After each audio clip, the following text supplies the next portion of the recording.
இந்த வீடியோவில் simple and spicy கார சட்னி எப்படி செய்யலான்னு பார்க்கலாம் வாங்க. கார சட்னி செய்ய ஆனியன் 1, கொத்தமல்லி கொஞ்சம், 3 பச்சை மிளகாய், ஒரு 10 பல்லு பூண்டு, சின்னதாக புளி, மிளகாய் பொடி 1 டீஸ்பூன், உப்பு தேவையான அளவு. கடாய் ஹீட்டானதும் எண்ணெய் விட்டு ஆனியன் பூண்டையும் வதக்கி எடுத்துக்கலாம்.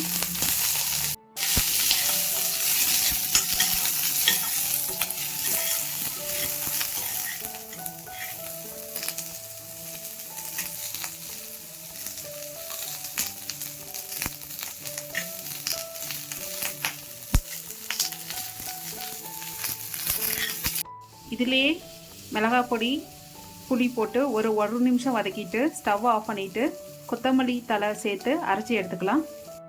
ஸ்டவ் ஆஃப் பண்ணியாச்சு.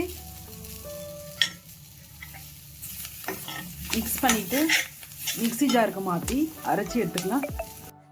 நல்லெண்ணெய் விட்டு கடுகு உளுத்தம்பருப்பு போட்டு பெருங்காயம் கருவேப்பிலை போட்டு தாளித்து எடுத்தால்